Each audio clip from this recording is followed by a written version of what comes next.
J'aimerais qu'on revienne maintenant sur ces tempêtes extrêmement violentes qui ont frappé la Corse en fin de semaine dernière. Fanny Wegscheider, on va voir avec vous cette question cruciale de l'alerte de Météo France qui aurait été trop tardive, on le sait maintenant. Elle est au cœur d'une polémique, cette alerte. Que s'est-il passé? Alors exactement, ces tempêtes, elles ont eu lieu donc jeudi. 5 personnes sont mortes à la suite de ces tempêtes décrites par Météo France comme exceptionnelles, qui ont provoqué des dégâts énormes. On va voir sur ces images, par exemple, spectaculaires de ce qui s'est passé en mer avec ces plaisanciers pris en pleine tempête à Girolata, par exemple, ou encore des images, cette fois-ci plus dans les terres, de ces rafales de vent incroyables qui ont, par exemple, soufflé, on va le voir ici à Calvi, qui ont arraché carrément une toiture, ou encore qui ont déraciné des arbres, comme on va le voir dans la ville de Muro, ici en Haute-Corse. Des orages les plus violents ont lieu entre 8h15 et 9h15, avec des rafales à caractère de tornade, selon Météo France.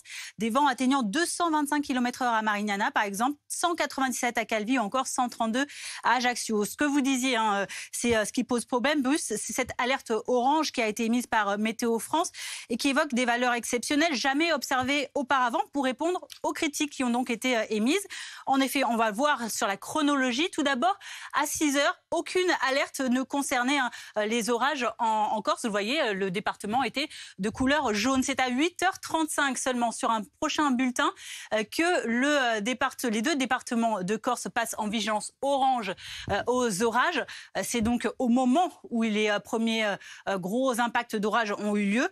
Puis la vigilance est levée aux alentours de 10h. Vous voyez, les départements redeviennent jaunes. À 11h12 précisément, dans ce bulletin-là, l'alerte est levée puisque les vents étaient redevenus faibles à partir de 10h.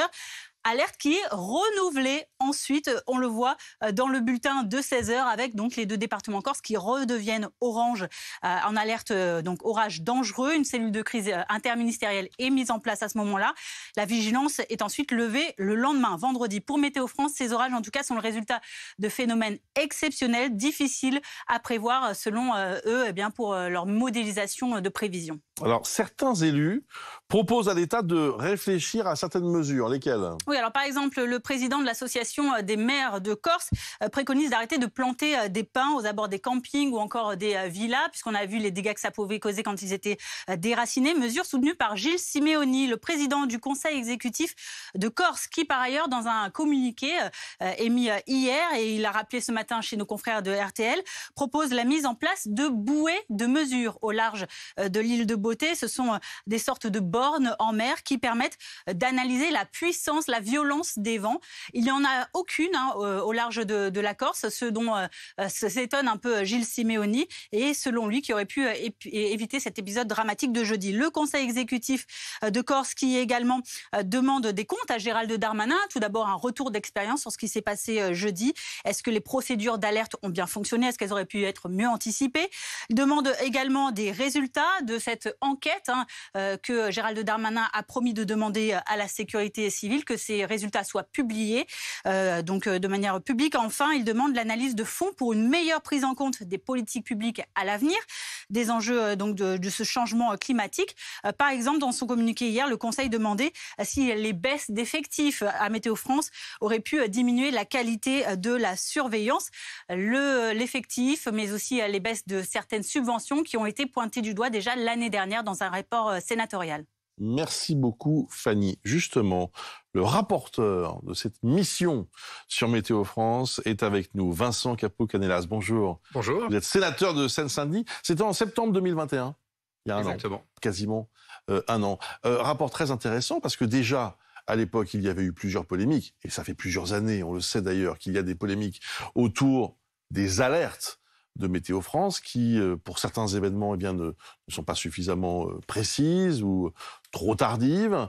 On a vu à nouveau que c'était le cas en Corse jeudi dernier. Vous étiez chargé de voir comment fonctionnait Météo France, au fond, c'est bien cela? Alors, je suis rapporteur à la Commission des Finances et j'ai surtout regardé comment les crédits évoluaient et comment Météo France utilisait ces crédits. Il est évident que, pour ce qui concerne la Corse, on peut à nouveau se poser cette question-là, et mon rapport était malheureusement prémonitoire, en indiquant que Météo France n'était plus une priorité budgétaire pour l'État, et que ça posait des difficultés avec 25% de l'effectif en moins.